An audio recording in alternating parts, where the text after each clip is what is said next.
This is gonna be a video that's gonna be really hard for me to make. I know I've talked a lot about the fact that I'm an RA survivor and a cult survivor, but with that comes a lot of denial, imposter syndrome, desperately wanting it to be fake, and a lot of mixed emotions from me and my alters.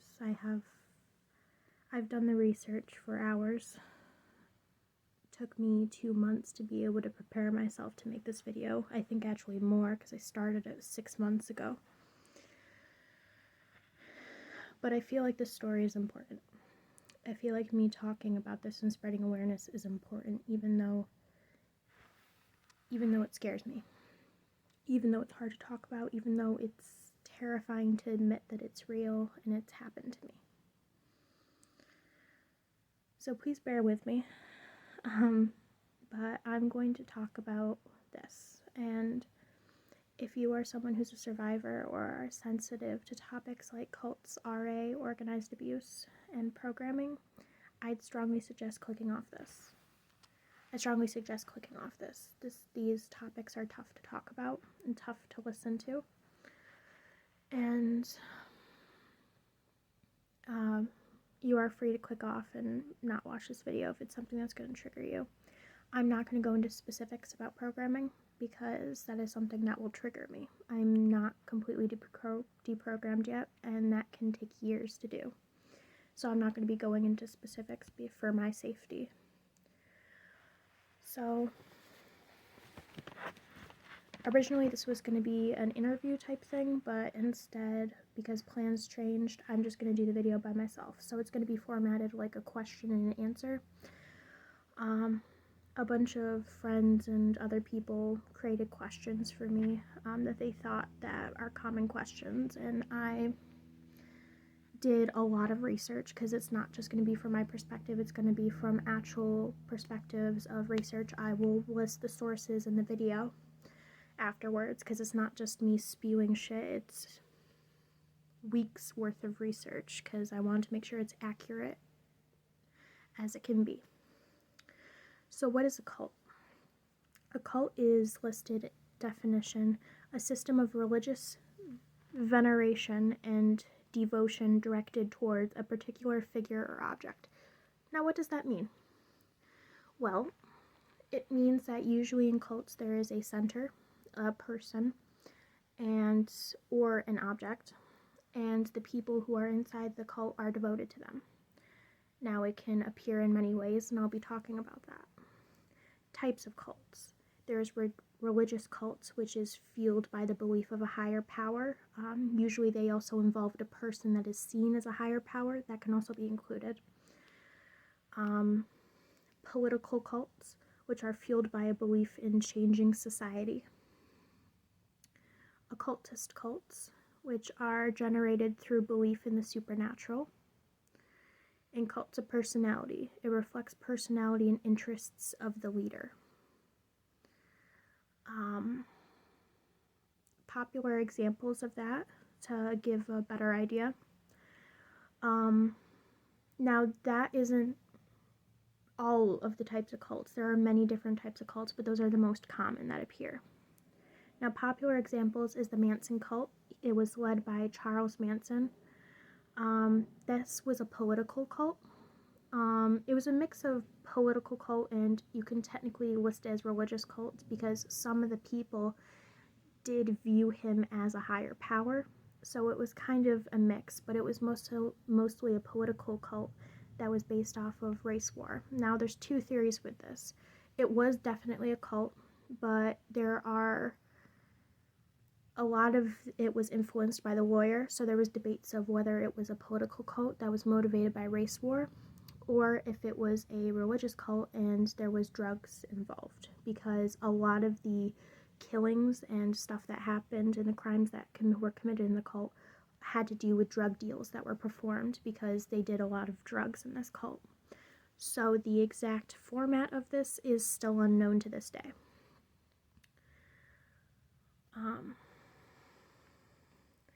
Blood Over Intent, which is actually a YouTube cult that is popular on YouTube, more on the dark, creepy side of YouTube. It is led by Mark Braun. This is a religious and occultist cult. The followers participate in blood magic ritual initiation, where they have to self-harm and use that blood in a ritual in order to swear themselves into the book, so that when, I'm going to say this right, put their names in Satan's book. So when the apocalypse, and they're trying to trigger the apocalypse, and anyone whose name is in the book will be saved, and anyone who doesn't do the ritual, they believe will die. So they are trying to not only trigger the apocalypse, but make sure they are saved, so when it does happen, the rest of the people who don't do it will die, and they will be saved. So that is the point of the cult. A lot of them do believe that Mark Braun is Satan, is a representation of Satan. So that is the two main cults that I listed. Now there are tons of examples from many places, but those are the two that I thought are more clear-cut, except for Manson, but he's a different story. Sorry. But that kind of explains a little bit of an idea of what they can include. Now, how do you spot a cult? Well, that's an excellent question. There is something that's called the BITE model. Behavioral Information, Thought, and Emotional Control. That's what it stands for. Stephen Hassan, which is a cult survivor and researcher, developed the BITE model to describe the specific methods cult use to recruit and maintain control over their members, and help survivors spot that they are in a cult and give resources so they can leave it. The cult doesn't need to have every example that is listed, but as long as they have the 4 components, BITE, as long as they have some from all 4 components, they are most likely a cult. What is RA, which is ritual abuse? Ritual abuse is a type of organized abuse that is structured in a ceremonial or ritualistic fashion. What is the difference between ritual abuse and organized abuse? Organized abuse is an umbrella term. It's for a group of different abuses that all involve multiple adults conspiring to abuse one or more children. Usually it's multiple children, and they abuse them in many, many ways, sexually, physically. You get the gist.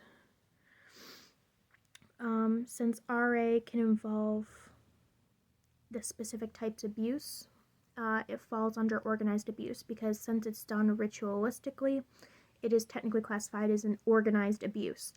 So not all organized abuse is ritual abuse, but all ritual abuse falls under organized abuse. Now the main point of this. What is programming? Sorry, it's hard for me to talk about.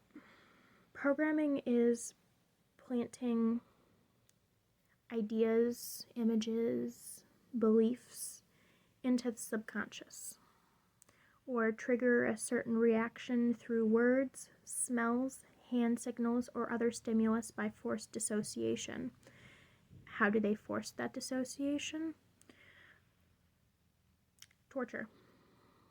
They will do extreme physical, sexual, and emotional abuse to trigger deep dissociation and to trigger your brain to break. And I know that's a controversial term to use, but when you're tortured, you break. And it's awful.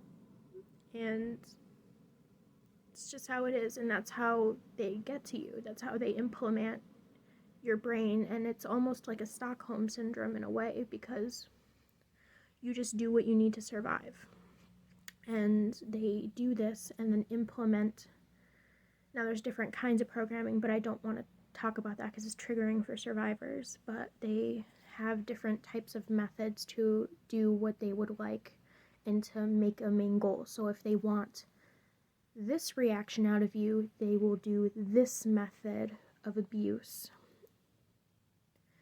in order to get that reaction, and so on and so forth. I won't talk about what programming I have because I don't want that to be used against me. But mine is a type of sexual programming that was made for that purpose of sexual abuse. How does programming affect a system? It depends on the system, honestly. It depends on your personality. It depends on how dissociated you are. It depends on many factors. What type of programming they did, what type of goal they had in mind. If the handler is intentionally creating the DID, because they can either intentionally create the DID through the dissociation to make your brain set up the amnesia walls, or in my case, my DID was accidental. They weren't trying to force DID onto me. Most survivors of ritual abuse, almost all of them, so there's two types. Almost all ritual abuse survivors develop DID as a result of the extreme ongoing torture and abuse. But usually handlers can either intentionally create it or the DID happens accidentally, which makes things more complicated. For example, when it's accidentally created, it means that sometimes, like in my case, the triggers don't work on all the alters, or the alters respond differently to the trauma as a defense mechanism, and that can cause a lot of frustration for the people involved because you aren't reacting the way you want to. So it can really fuck things up.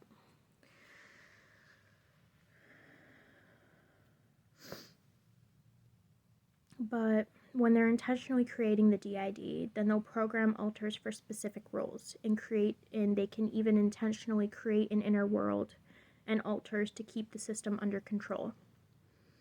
If the DID is accidental, alters will be affected differently, can be affected differently. What is deprogramming?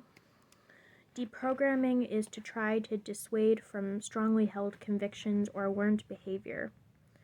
Webster Dictionary. Undoing subconscious triggers in the system and helping alters unlearned behaviors and thoughts that the cult instills. That is not from Webster, but that is also what deprogramming in the cult sense is. Because there's different kinds of programming. There's deprogramming from cults and Stockholm Syndrome that don't include programming, and then there's deprogramming that is from actual ritual abuse programming. So you might hear different definitions, but they're for different things. How the treatment for ritual abuse survivors and programming survivors, how do they differ from regular DID treatments? And by regular DID, I mean DID that was caused by a different situation. Well, not only does the specialist have to perform trauma therapy, but they also have to learn the program stimulus. Is the person triggered by hand signals, words, nonverbal cues, sounds, smells?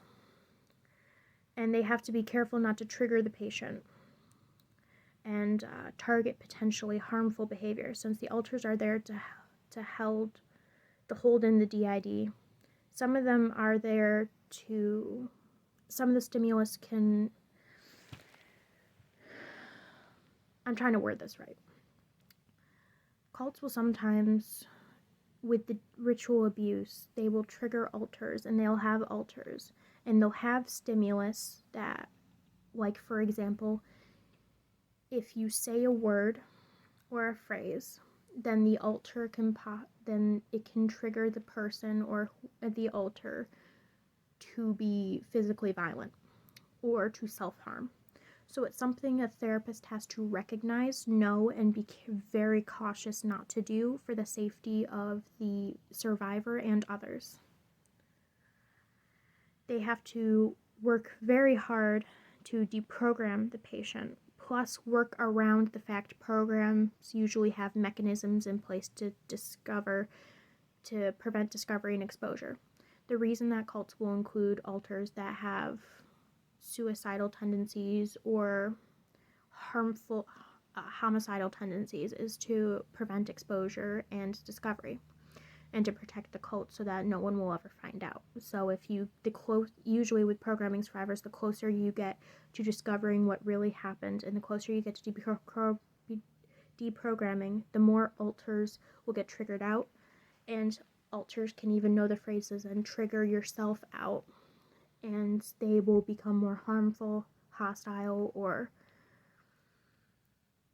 panic, and the programming can get worse to prevent the discovery, exposure, and the realization. It can also include, they can instill a lot of denials, imposter syndrome, and even convincing yourself that you're crazy so that people won't believe you. How to escape? How do you escape a cult? How do you escape all of this? Freedom of mind is a foundation that is made by a cult survivor. They have resources to help survivors running away to a shelter or hospital, and also first person plural has resources on how to escape. Those two foundations are very useful, and I highly suggest to people who think they are in a cult, think they have programming, and they need to escape quick. I know they both have helped me throughout the years come up with a plan and helped me, and also helped my therapist kind of come up with ways to help me move forward. Because with therapy for deprogramming and survivors, it can take years to deprogram. It can take years to get through all of that, and sometimes you'll never remember everything. Sometimes you'll never get to the root of everything, and a lot of RA survivors have a very complex system, very complex inner world, and have very large systems. It's why when you see a lot of RA survivors like me, we have up to 1,000 alters, which I found out recently through my gatekeeper. A lot of it is secretive. A lot of the times with this, alters don't like talking about it. Alters keep it an extreme secret. And you're just trying your best to get through it. So with this, I'm going to leave this on the note of, if anyone ever needs resources to escape, please reach out to either the foundations, or you can reach out to me on Twitter, Instagram. I think TikTok might have a DM capability, so you can do it that way too. And I can help you find resources to escape. Because no one should have to go through this alone, and no one should have to live through this, because it's awful. So this video was shorter than I thought it would be, but if people would like to talk about the subject more, or has any more questions, I will try my best to answer them. I cannot promise that I can answer all your questions, because I have to be very careful about stuff I read. It took me 6 months to make this because of the extreme dissociation that it instilled in me reading all of this, and it even led to a lot of downward spirals. So I'm sorry it took so long to get this video out, because I know I said I'd make it months ago, but I did try my best. And I'm sorry for being very emotional in this video, but it's a topic that's extremely difficult for me to talk about. And it's also something that I'll probably never talk about in full detail. It's something that's very dangerous to talk about for a lot of survivors. So, things not to talk to about survivors. Let's make a list. Don't ask them about the trauma. Don't ask them about what they went through, what kind of abuse they went through. Don't ask them what kind of programming they have. Don't ask about what kind of cult they had and what the cult was like. Don't ask them intrusive questions about their system and inner worlds, because that's very inappropriate and that can trigger them. Don't ask them about the stimulus that triggers their programming. And don't send or ask them about media resources for programming and types of cults, because that also, even reading and seeing the stimulus, the words, images, anything, can also trigger the programming. So you have to be extremely cautious with this shit, because it can be highly dangerous. It is not a game. It is not like regular mental illness. It's a lot more intricate than that. It's a lot more intricate trauma, and it takes an extremely long time to, I don't want to say get over, because if you're a fellow survivor, we'll never get over this. We'll never get over what we went through. But it takes a long time to get to a point where the programming is gone. So those are a list of things never to say to a survivor, and never to ask survivors. What are good things to ask survivors? Excellent question. Ask them how you can help. Tell them that if they need to vent or need to talk, just listen. Listen to them vent. Don't ask intrusive questions. Don't ask clarifying questions, because just let them vent. The best thing you can do to help someone who's been through this is be there for them, because it's extremely lonely, it's extremely isolating, and it's extremely scary. So being a support system and being patient with them and asking them things that help them ground and help them in these situations, that is the best thing you can do to help a survivor. I hope you guys not enjoyed the video, but found it a bit educational. I'll list the sources I used. In the, not the comments. What is it, Kai?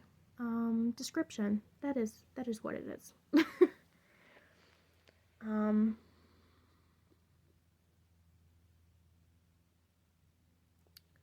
Sorry, one of my alters is not happy right now.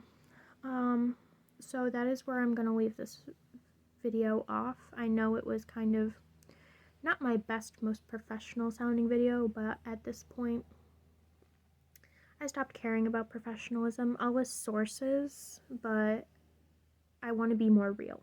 I want to be more realistic with this type of stuff. I don't want to be fake and try to be happy and professional all the time, because I'm a real person and I can't do that. So this is where I'm going to leave off. I hope everyone has a great rest of their day. This has been CoralSystem. I hope you have a happy weekend, and great day.